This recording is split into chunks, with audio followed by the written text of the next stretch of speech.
Hello बच्चों, लेकर आए हैं complex number and quadratic equation का लेक्चर नंबर 01। लेक्चर नंबर 01 में हम लोग बेसिक कंसेप्ट देखेंगे कॉम्प्लेक्स नंबर का, और कॉम्प्लेक्स नंबर को हमें पढ़ने का ज़रूरत क्यों पड़ा। आज जो हम लोग डिस्कस करने वाले हैं वो कॉम्प्लेक्स नंबर का को हम लोग करेंगे, और जो नेक्स्ट लेक्चर होगा उसमें भी कॉम्प्लेक्स चलेगा, यानी कि जो क्वाड्रेटिक इक्वेशन है इसको हम लेक्चर 1, 2, 3 में भी डिस्कस नहीं होगा।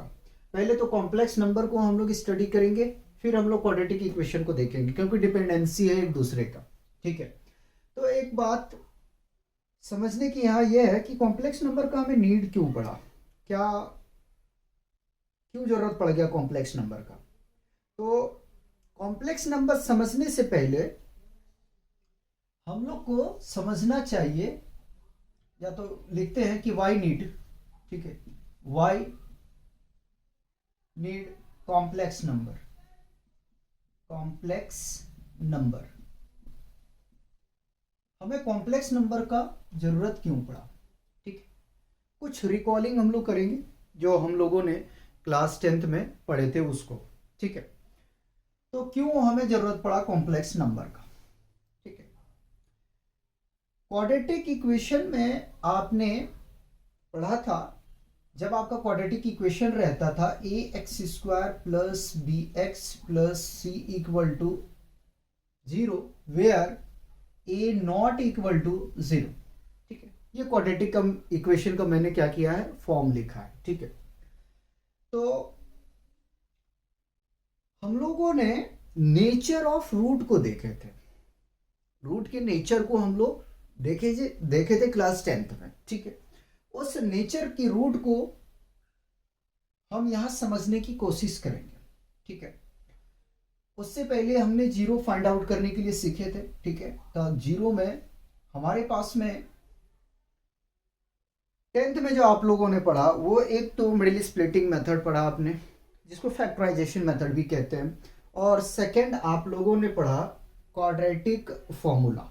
ठीक है, तो क्वाड्रेटिक फॉर्मूला में पढ़ा था, उसको जरा सा हम लोग क्या करते हैं कि थोड़ा रिकॉल करते हैं। तो x is equal to minus b plus minus square root of b square minus 4ac। जहां पे अगर हम देखने के लिए जाएं तो बी स्क्वायर माइनस 4ac क्या होता था, हमारा डिस्क्रिमिनांट होता था। ठीक है, डी होता था और डी, ठीक है, डी हम इसके प्लेस पे लिखते थे, अभी बताएंगे, परेशान मत हो। ठीक है, जहां पे डी हमारा क्या होता था, डिस्क्रिमिनांट होता था, डिस्क्रिमिनांट। ठीक है, डिस्क्रिमिनांट यहां से, और डिवाइड में आपका होता था 2a। ठीक है, ये छूटा हुआ, इसको मेंशन कर दिया। क्या आपने देखा भाई कि हमें क्यों नीड पड़ रहा है कॉम्प्लेक्स नंबर का, क्यों नीड पड़ रहा है नहीं, क्यों नीड पड़ा। ठीक है, अभी धीरे धीरे को जानेंगे, परेशान होने की बात नहीं है। ठीक है, तो मैंने बताया कि भाई ये क्वाड्रेटिक इक्वेशन है। ठीक है, ये हम लोगों ने पढ़ा था, रूट निकालने के लिए हमने क्वाड्रेटिक फॉर्मूला पढ़ा था। ठीक है, फैक्टराइजेशन की हम यहाँ डिस्कस नहीं करने वाले। ठीक, तो डिस्क्रिमिनांट में नेचर ऑफ रूट को, नेचर ऑफ रूट जहां पे हम लोग सीखे थे वहां 3 क्राइटेरिया को देखे थे। ठीक है, 3 तरह के उसमें नेचर ऑफ रूट को हम लोग देखे थे। फर्स्ट में देखे हमने ये थे कि if d is greater than 0, जब आपका d 0 से बड़ा होता था तो उस केस में जो आपका रूट होता था, ठीक है, देन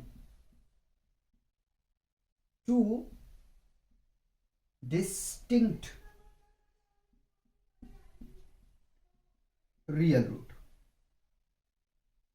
ठीक है, जब आपका d ग्रेटर होता था 0 से तो आपने पढ़ा कि 2 अलग अलग रूट होता था। ठीक है, या होगा, जब आपने जब आपका d का वैल्यू, जब आपका d का वैल्यू 0 से बड़ा होता था तो आपको 2 अलग अलग रूट मिलता था। ठीक है, 2 डिफरेंट रूट मिलता था आपको, याद कीजिएगा। सेकेंड केस में आपने पढ़ा था कि if d is equal to 0 then 2 equal real roots. ठीक है, जब आपका डी 0 के बराबर हो जाता था तो आप वहां पे मेंशन करते थे, लिखते थे कि 2 रूट होंगे बराबर, ठीक है, 2 बराबर रूट होंगे, ठीक है, यहां मैं 2 मेंशन ही कर देता हूं, ठीक है, तो 2 रूट बराबर होगा, ठीक है, ये आपने पढ़ा। थर्ड केस में आपने पढ़ा होगा कि if D less than equal to 0, D less than 0 equal to नहीं, sorry, if d less than 0 then imaginary root, ठीक है, imaginary root,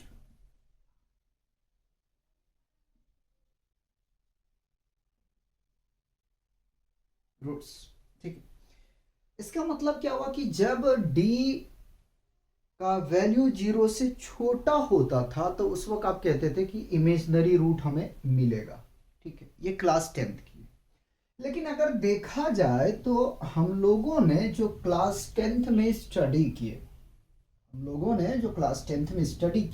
वो केवल इसको और इसको किए थे। इमेजिनरी वाले पार्ट को हम लोग क्या किए थे कि उसको हम लोग छोड़ दिए थे, इमेजिनरी वाले पार्ट को हम लोग क्या किए थे, उसको ड्रॉप कर दिए थे, उसका क्वेश्चन हम लोगों ने नहीं सॉल्व किए थे, ठीक है, कि रूट आ रहा है तो कैसा रूट आ रहा है ये हम लोगों ने नहीं जानने की कोशिश की थी। और इसी इमेजिनरी रूट को कॉम्प्लेक्स नंबर कहते हैं, इसी इमेजिनरी रूट को क्या कहते हैं, कॉम्प्लेक्स नंबर कहते हैं। आगे बात समझ में? तो क्लास 10th में आपको बेसिकली इन दोनों नेचर ऑफ रूट के जो है केसेस पे प्रॉब्लम देखने के लिए मिला था। अब जो इमेजिनरी रूट्स हमारा है इसी को हम स्टडी करेंगे कॉम्प्लेक्स नंबर के रूप में। बताइए यहां तक कोई कंफ्यूजन है? यहां तक कोई कंफ्यूजन तो बताएंगे, नहीं तो हम आगे निकलेंगे। अब रिप्रेजेंटेशन चलते हैं हम कॉम्प्लेक्स नंबर को देखने के लिए, ठीक है, मिटा दिया जाए, जगह है, हम काम कर सकते हैं यहां पे, है ना मिटाए तो ना। आगे बढ़ेंगे और आगे बढ़ने के बाद में हम लोग क्या देखेंगे कि रिप्रेजेंट कॉम्प्लेक्स नंबर को कैसे किया जाता है। तो कॉम्प्लेक्स नंबर को जो रिप्रेजेंट करते हैं हम लोग, कॉम्प्लेक्स नंबर को वो z से करते हैं, z is equal to a plus i b के फॉर्म में होता है, ठीक है। ये रिप्रेजेंटेशन है कॉम्प्लेक्स नंबर का, ठीक है, ये रिप्रेजेंटेशन है कॉम्प्लेक्स नंबर का। कॉम्प्लेक्स नंबर को रोक रहा हूं थोड़ा सा, ठीक है, उससे पहले कंसेप्ट और देख लो, ठीक। अब इसी इमेजिनरी कुछ बातें होते हैं ना, हम लोग पढ़ाते हुए माइंड से स्किप कर जाता है तो थोड़ा सा पीछे आ जाता है, ठीक है, उस चीज को जरा ध्यान रखना। इसी इमेजिनरी को स्टडी करने के लिए ग्रीक वर्ड में आयोटा कहते हैं, और जनरली हम लोग जो इंडियन है उसको क्या पढ़ते हैं, आई पढ़ते हैं, ठीक है। वास्तव में देखा जाए तो कॉम्प्लेक्स नंबर एक काल्पनिक नंबर के रूप में हम लोग स्टडी कर रहे हैं, ठीक है। अब आई, ठीक है, आयोटा, आई को थोड़ा सा कुछ समझने की हम लोग कोशिश करते हैं कि आई बेसिकली क्या हमें रिप्रेजेंट कर रहा है उसके बारे में जानना जरूरी है, ठीक है। तो आयोटा ग्रीक वर्ड में पढ़ा जाता है और आई जनरली हम लोग पढ़ते हैं, ठीक है। तो कहा कि भाई i is equal to square root of -1 होता है। क्या कहा कि i equal to square root of -1 होता है, ठीक है। यानी कि जो रूट में हमें बेसिकली डी लेस देन 0 का मीनिंग क्या हुआ, नेगेटिव, ठीक है। यानी कि कोई भी नंबर 0 से छोटा होने का क्या तात्पर्य है, क्या मतलब है, मतलब यही हुआ ना भाई कि 0 से छोटा का मतलब नेगेटिव, ठीक है, 0 से छोटा का मतलब क्या हुआ, नेगेटिव, ठीक है, नेगेटिव। अब नेगेटिव को दूर करने के लिए आयोटा का सहारा लेंगे हम लोग, ठीक है।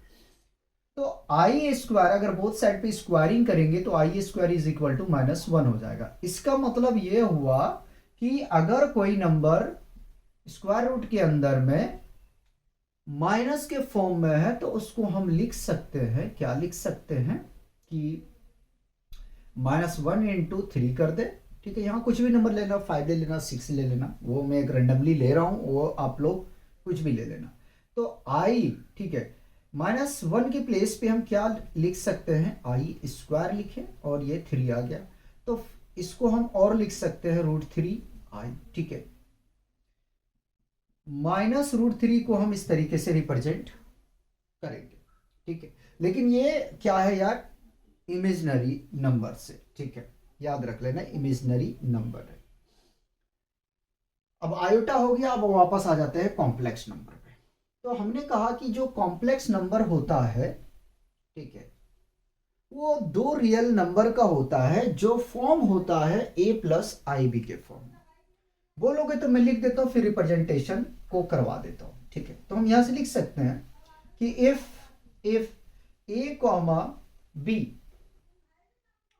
if a, b are real numbers, ठीक है, then a number is called complex number, ठीक है। थोड़ा अगर आवाज आए तो इग्नोर करने की कोशिश कीजिए, ठीक है। कॉम्प्लेक्स नंबर को रिप्रेजेंट किया जाता है z is equal to a+ib के फॉर्म में, ठीक है, ib के फॉर्म में, ठीक है। जहां पे where a and b are real number,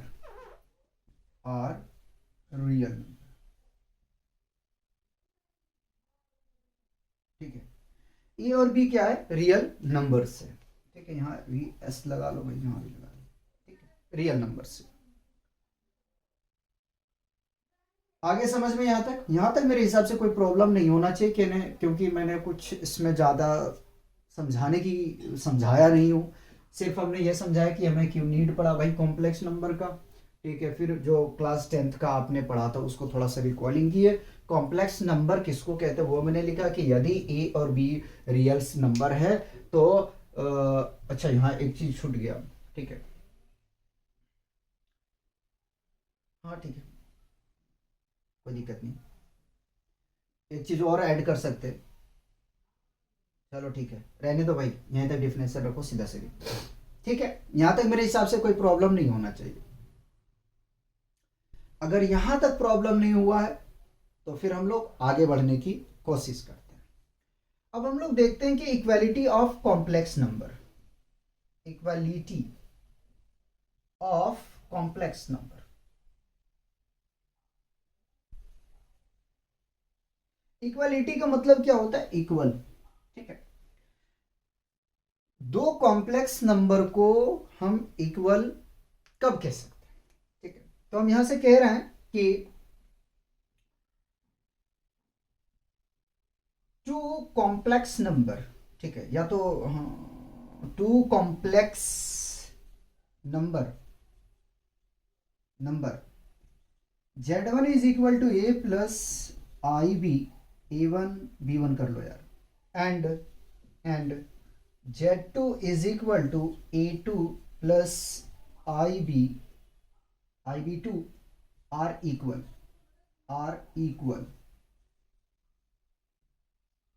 if a1 is equal to a2 and b1 is equal to b2।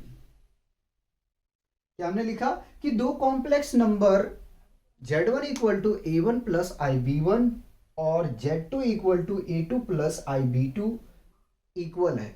तो इक्वल है तो उस केस में a1 और a2 बराबर होगा और b1 और b2 बराबर होगा, ठीक है। इसको और थोड़ा सा क्लियर करते हैं, रुको पहले मैं इसको रफ करता हूं और क्लियर करता हूं, रुको।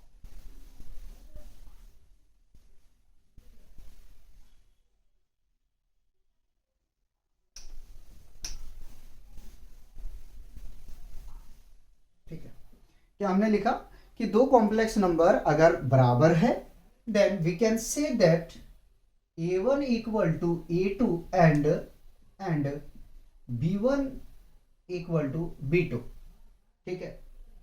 और हम क्या कह सकते हैं, इसका मतलब हुआ कि जो आपका रियल पार्ट है, ठीक है, वो रियल के इक्वल होगा, और जो इमेजिनरी पार्ट है आपका, इमेजिनरी पार्ट है, वो इमेजिनरी के पार्ट बराबर होगा। और यहां से हम कह सकते हैं क्या, real of complex number is equal to Z1, यहां ले लेता हूं, ठीक है,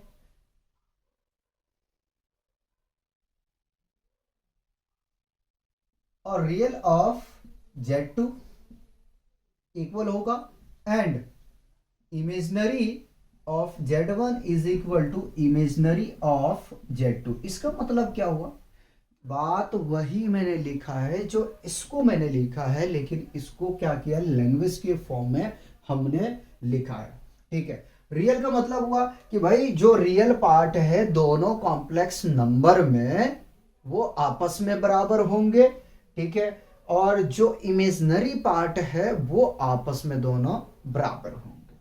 जैसे कि हम यहां से लिखने की कोशिश करते हैं, या तो हम कह सकते हैं कि इफ, एक एग्जांपल देखो यार, एग्जांपल देखो समझ में आएगा, ठीक है। If Z1 is equal to x plus 3i and Z2 is equal to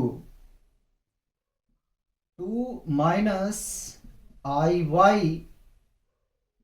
then sorry are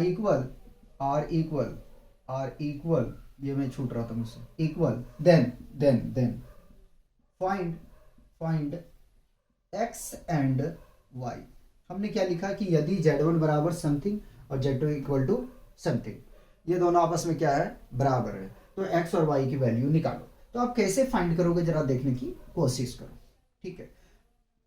Z1 और Z2 क्या है, आपस में दोनों बराबर है, ठीक है। इसकी वैल्यू रखता हूं x plus 3i is equal to 2 minus i y, ठीक है।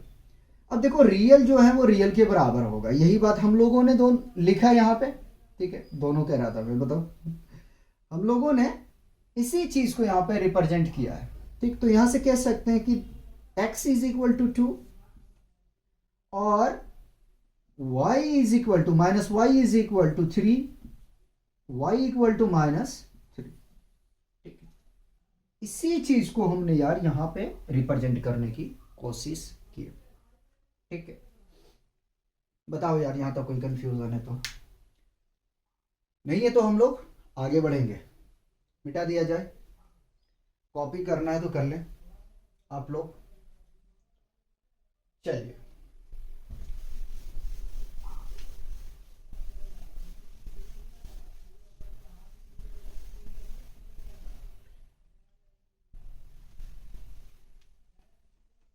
अब हम लोग डिस्कस करेंगे algebra of complex number. Equality को आप लोग को बता दिया, ठीक है, इक्वालिटी जो है आप लोग को हमने पढ़ा दिया, algebra of complex number. Next, algebra of complex numbers, ठीक है, नंबर्स। यार याद रख लेना, जहां पे एडिशन, सब्ट्रैक्शन, मल्टीप्लिकेशन, डिवीजन आएगा तो वहां पे हम लोग जो है नाम, जो जिस नाम से पढ़ते हैं उसका नाम ले लेते हैं अलजेब्रा। मतलब कि जहां पे एडिशन, सब्ट्रैक्शन, मल्टीप्लिकेशन और डिवीजन, इन सारे को पढ़ना आपको पड़ेगा उनके प्रॉपर्टीज के साथ साथ में, तो उसका नाम दे दिया जाता है अलजेब्रा ऑफ कॉम्प्लेक्स नंबर। यानी कि कॉम्प्लेक्स नंबर में क्या क्या होने वाला है, एडिशन होगा, सब्ट्रैक्शन होगा, मल्टीप्लिकेशन होगा, डिवीजन होगा, ठीक है। तो अलजेब्रा दे दिया, ये आपका मेन टॉपिक हो गया, ठीक है। अब अलजेब्रा में सबसे पहले हम लोग डिस्कस करने वाले हैं कि कैसे हम दो कॉम्प्लेक्स नंबर को ऐड करेंगे, कैसे हम दो कॉम्प्लेक्स नंबर को सब्ट्रैक्ट करेंगे, कैसे हम दो कॉम्प्लेक्स नंबर को डिवाइड करेंगे, और कैसे हम दो कॉम्प्लेक्स नंबर या तीन कॉम्प्लेक्स नंबर को मल्टीप्लाई करेंगे, इनके बारे में जानेंगे। तो पहला आ जाता है एडिशन ऑफ कॉम्प्लेक्स नंबर्स। देखो अगर स्पेलिंग कहीं मिस्टेक हो तो माफ कर देना यार, ठीक है। Complex number, addition of complex number, ठीक है। तो दो कॉम्प्लेक्स नंबर को हम कब कब ऐड करेंगे जरा याद रखिएगा, इसकी प्रॉपर्टी देखेंगे, ठीक है। पहले एडिशन देखो, एडिशन ऑफ कॉम्प्लेक्स नंबर का तो यहां से मैं कह देता हूं, ठीक है, कि व्हेन टू कॉम्प्लेक्स नंबर्स, ये मैं लिख रहा हूं नंबर्स,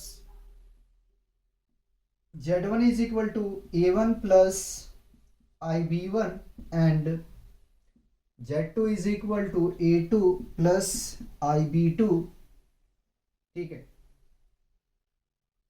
आर गिवन, ठीक है, गिवन नहीं होना चाहिए, ठीक है। जब आपके पास में दो कॉम्प्लेक्स नंबर है, ठीक है, z1 और z2, ठीक है, तो इन दोनों को हम ऐड करेंगे, z1 प्लस z2, ठीक है, z1 प्लस z2। एक चीज हमेशा याद रखना कि कॉम्प्लेक्स नंबर में, या हम लोग जानते हैं कि जो सिमिलर टाइप्स के क्वांटिटीज होते हैं उन्हीं को हम ऐड कर सकते हैं और सब्ट्रैक्ट कर, एडिशन करते हैं, ठीक है। एक चीज याद रख लेना, सिमिलर क्वांटिटी का मतलब क्या हुआ यार, ठीक है, कहोगे कि हम किसी को कर लेंगे, देखो याद रखो, अगर केजी और केजी है तो इनका हम एडिशन कर सकते हैं, सब्ट्रैक्शन कर सकते हैं, ठीक है, मल्टीप्लिकेशन कर सकते हैं, ठीक है, इस चीज को याद रख लेना, और डिवीजन कर सकते हैं। मैं रुक क्यों गया सिमिलर क्वांटिटी से पहले, मैंने कहा ना कि जब सेम टाइप्स के क्वांटिटीज होंगे तो उसको हम जोड़ते हैं, घटाते हैं, मल्टीप्लाई करते हैं, डिवीजन करते हैं, ठीक है। अब कभी भी हम ऐसा नहीं कर सकते हैं कि केजी को और ग्राम्स को, इन दोनों को ऐड करेंगे, सब्ट्रैक्ट करेंगे। अगर ऐड करना भी है तो कन्वर्जन करके करेंगे।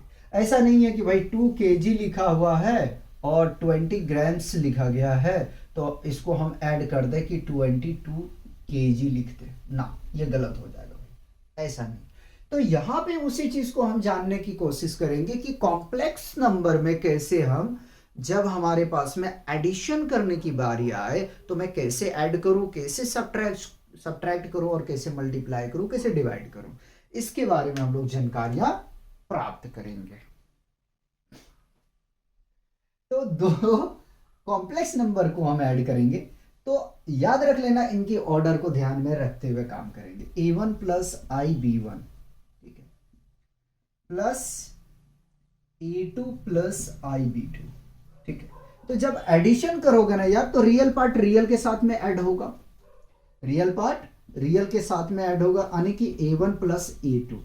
कभी ये मत कर देना a2 को आगे कर देना और a1 को पीछे कर देना। मैंने इस बात को कहा ना अभी कि ऑर्डर को आपको क्या करना है, कि ऑर्डर को ध्यान में लेके चलना है, और इमेजनरी पार्ट जो है वो इमेजनरी के साथ में ऐड होगा। फिर से रिपीट कर देता हूं कि addition of two complex number, ठीक है, रियल पार्ट का एडिशन रियल के साथ में होगा और इमेजनरी पार्ट की जो कॉम्प्लेक्स नंबर है वो इमेजनरी के साथ में एडिशन होगा। इस बात को ध्यान में रखिएगा, ठीक है। तो इस तरीके से यार हम कॉम्प्लेक्स नंबर को जोड़ सकते हैं, ठीक है।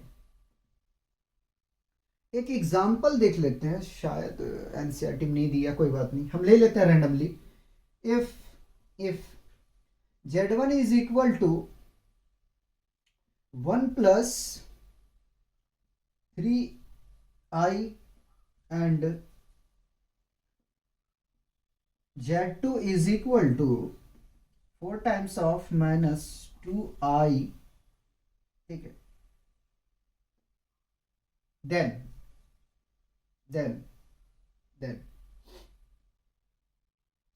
या तो if के जगह में हम ऐड कर सकते थे, ऐड है ना, ऐड, इसको हटा दो। अब यहां से क्या कर रहे हैं, इन दोनों को हम ऐड करते हैं, ठीक है। ये आपका एग्जांपल मैं समझाने के लिए लिया हूं, ठीक है, समझना जरा सा। पहले तो सॉल्यूशन लिखो और आप आपको फाइंड करना है कि Z1 प्लस Z2 दोनों का जब सम करेंगे क्या आएगा, then Z1 plus Z2 is equal to what. If वाला भी चल लेगा, यहाँ इफ लेके भी चल सकते हो, इफ लेके चलोगे तो ये वाला कंसीडर कर लेना, और अगर ऐड करके चल रहे हो, ऐड करके तो मिलेगा नहीं कॉम्प्लेक्स में, तो फर्दर इसको हटा ही दो। ठीक है, हमने पहले से ही लिखा था, अजीब लग रहा है वो। ठीक है, तब हमें बताना कि Z1 plus Z2 equal to क्या आने वाला है। ठीक, इसकी वैल्यूज हमें निकालना है। ठीक, तो Z1 है यार 1 प्लस 3i, और Z2 आपके पास में 4 माइनस 2i। ठीक है, ऐड करने जाओगे, रियल रियल के साथ ऐड होगा तो 1 और 4 5 आ जाएगा। इसमें अगर सब्ट्रैक्ट होगा तो भाई सब्ट्रैक्ट कर दोगे। ठीक है, याद रख लेना। तो घटाओगे तो यार फाइनली मिल जाएगा प्लस आई। तो ये किसका वैल्यूज आ गया, ये आपका वैल्यू आ गया Z1 प्लस Z2 का, Z1 प्लस Z2 का। बताओ यार, यहां तक कोई प्रॉब्लम है तो मुझे बताओ। ठीक है, लैंग्वेज मेरा होगा, लैंग्वेज को लेकर ज्यादा परेशान मत होना। ठीक है, मिटा दिया जाए।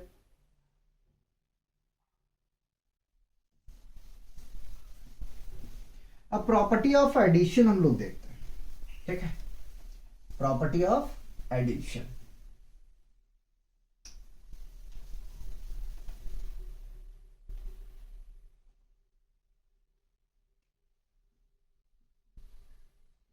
Properties of addition.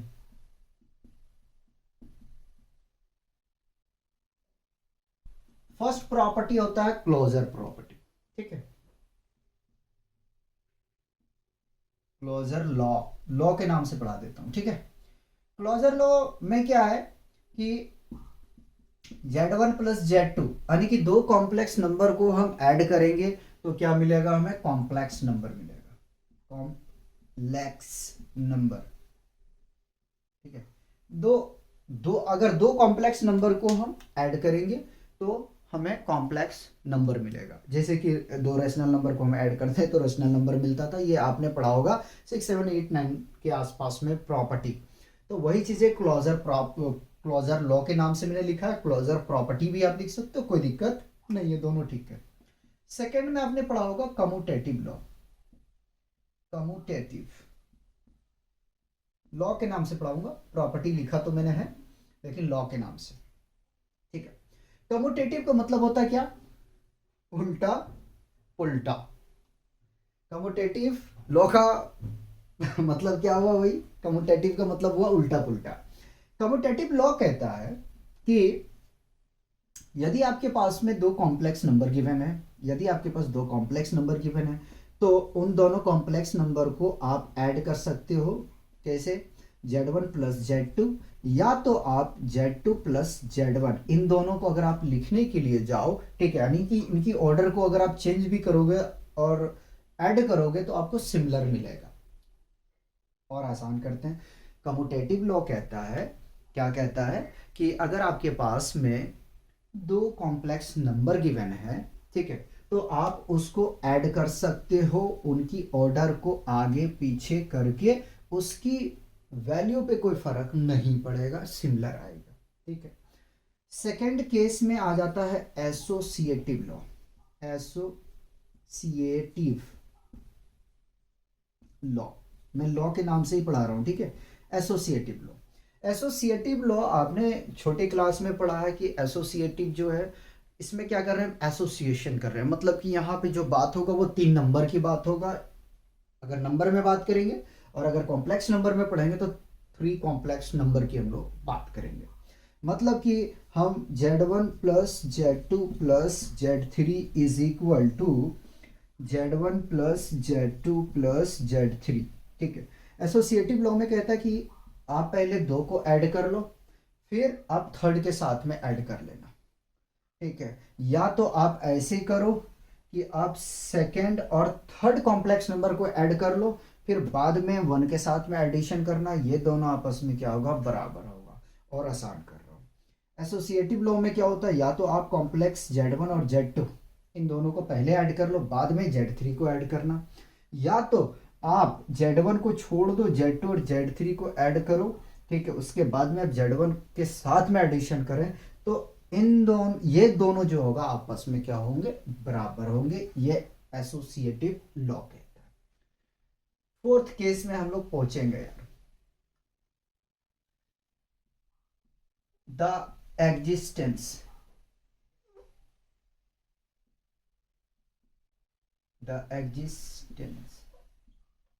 लॉ, ठीक, एक मिनट जरा रुको, एग्जिस्टेंस लॉ को जरा मैं देख लो,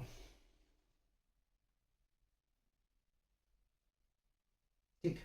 एग्जिस्टेंस लॉ की जगह हमें लिखना चाहिए एग्जिस्टेंस एडिटिव आइडेंटिटी, है ना, हाँ हाँ, एडिटिव आइडेंटिटी, ठीक है, ये लिखो, बेहतर है, लॉ नहीं लिखो, आइडेंटिटी, ठीक। द एग्जिस्टेंस एडिटिव आइडेंटिटी क्या कहता है भाई इसमें, इसमें कहता है कि जेड में ऐसा क्या चीज जोड़े जो हमें जेड मिल जाए, मतलब कॉम्प्लेक्स नंबर में क्या जोड़े जो हमें कॉम्प्लेक्स नंबर मिल जाए, ठीक है।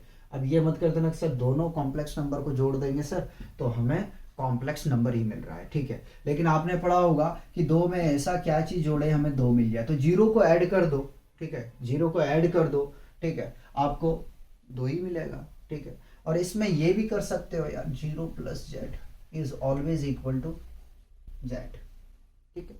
तो एग्जिस्टेंस एडिटिव आइडेंटिटी, जब इसको आप सीक्वेंस सीरीज पढ़ेंगे ना तो वहाँ पे ये चीज़ें आपको समझ में बहुत अच्छी तरीके से आएंगे, और ये आपके सिलेबस में थोड़ा सा सिलेबस में नहीं है, ठीक है, सिलेबस में हम लोग इसलिए पढ़ा रहे हैं क्योंकि यार एमसीक्यूज पूछ लेता है तो आपको पता होना चाहिए, ठीक है। फिर भी इतना याद रखिएगा कि एग्जिस्टेंस एडिटिव आइडेंटिटी जो है, इसमें आपको ये करना कि अगर कोई कॉम्प्लेक्स नंबर दिया गया तो उसमें हम क्या ऐड करें कि वो हमें कॉम्प्लेक्स नंबर मिले, ठीक है। इसको मैं अपनी तरफ से ऐड कर दिया, ठीक। लेकिन ये तीनों आपके कोर्स की चीज़ें हैं, ठीक है, इसको देखिएगा, यहाँ ये 3 है, ठीक है, 2 लिख रखा मैंने। फिफ्थ में यार आपका होता है द एग्जिस्टेंस एडिटिव इनवर्स, ठीक है, ये है एडिटिव आइडेंटिटी, ठीक है। अब कह रहा है कि एग्जिस्टेंस ऑफ एडिटिव इनवर्स का मतलब ये हुआ कि कॉम्प्लेक्स नंबर में क्या जोड़े कि हमें क्या मिल जाए, जीरो मिल जाए, ठीक है। आने की जो आपने पढ़ा एडिटिव आइडेंटिटी, ठीक है, वो मिल जाए, नहीं समझ में आया। कॉम्प्लेक्स नंबर में क्या हम ऐड करें कि हमें मिल जाए एडिटिव आइडेंटिटी, फिर से रिपीट कर रहा हूं, कॉम्प्लेक्स नंबर में क्या ऐड करें जो हमें मिल जाए एडिटिव आइडेंटिटी, ठीक है। और इसी चीज को इनवर्स कर रहे हैं, देखो जेड है, जेड का इनवर्स प्लस जेड है, तो ये इनवर्स ही हम लोग किया है, ठीक है, उसका जस्ट अपोजिट ले लिया हमने, अपोजिट को उल्टा कहते हैं, उल्टा को भी इनवर्स कहते हैं, इनवर्स को ट्रांसपोज कहते हैं, ठीक है। तो इस चीज को ध्यान में रखिएगा, आगे यहां तक समझ में। तो ये एडिशन का प्रॉपर्टी हो गया। लगे लगे हम लोग डिफरेंस देख लेते हैं और सब्ट्रैक्शन देख लेते हैं। तो दो कॉम्प्लेक्स नंबर को सब्ट्रैक्ट हम कैसे करेंगे उसको देखते हैं, ठीक है। तो यहां लिखते हैं कि सब्ट्रैक्शन ऑफ कॉम्प्लेक्स नंबर,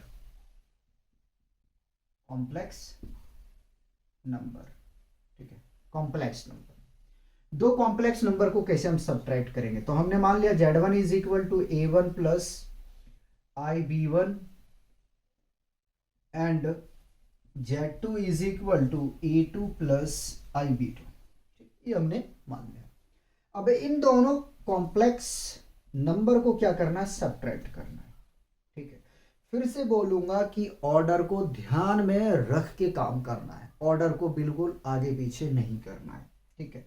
तो सब्ट्रैक्ट होगा रियल वाले पार्ट रियल के साथ में, इमेजनरी वाले पार्ट इमेजनरी के साथ में, ठीक है।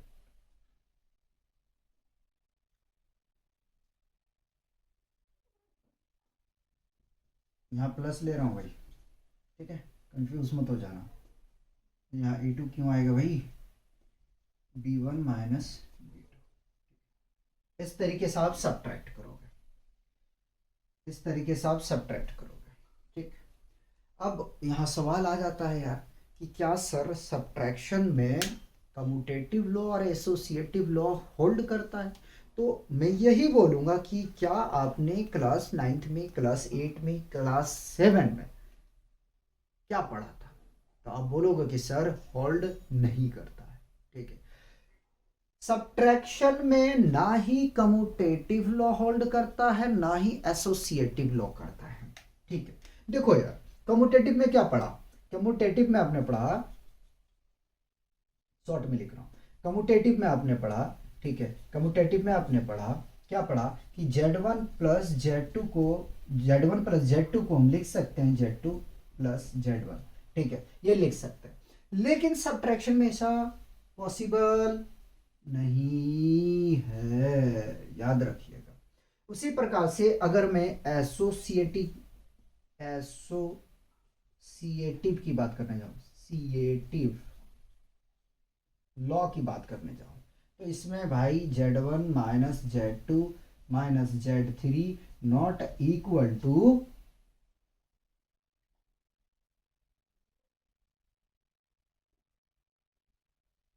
Z1 minus Z2 minus Z3। ये पॉसिबल नहीं है कि पहले आप इन दोनों को सब्ट्रैक्ट कर लो और पहले Z1 और Z2 को सब्ट्रैक्ट करो, ये पॉसिबल नहीं है। पहले इसको चेक करना, तो कटा तो नहीं, ठीक है। तो एसोसिएटिव लॉ जो है होल्ड नहीं करता है यार, इसीलिए इसका प्रॉपर्टी नहीं लिख रहे हैं। क्योंकि देखो, जब से मल्टीपल चॉइस क्वेश्चन आया तो आपको प्रॉपर्टी पढ़ाना पड़ेगा हम लोगों को, ठीक है। अगर नहीं कराते हैं तो एमसीक्यू क्वेश्चन में आपको प्रॉब्लम आएगा, ठीक है। मुझे पता है कि इन दोनों जो प्रॉपर्टीज है इसमें आप लोगों को थोड़ा सा समझने में प्रॉब्लम आएगा, ठीक है। क्यों आएगा? क्योंकि यार देखो, इस चीज का फील आप आगे का चैप्टर पढ़ोगे ना, बायनोमियल पढ़ लोगे, सीक्वेंस पढ़ लोगे ना, तो आपको समझ में आएगा कि हाँ ऐसा होता है, ठीक है। लेकिन अभी बस जान लो इस चीज को, ठीक है। और ये 3 लो तो आप लोग को आराम से फील किए होंगे, क्योंकि 7th क्लास में भी आपने पढ़ा, 8 में भी पढ़ा, ठीक है। Commutative law, associative law, closure property, ये सब आप लोग देखते हुए आए हो, ठीक है। तो यार आज हम लोग यहीं रोकेंगे, मिलते हैं नेक्स्ट लेक्चर में। तब तक आप लोग एंजॉय कीजिए और पढ़ते रहिए और अपना ध्यान रखिए।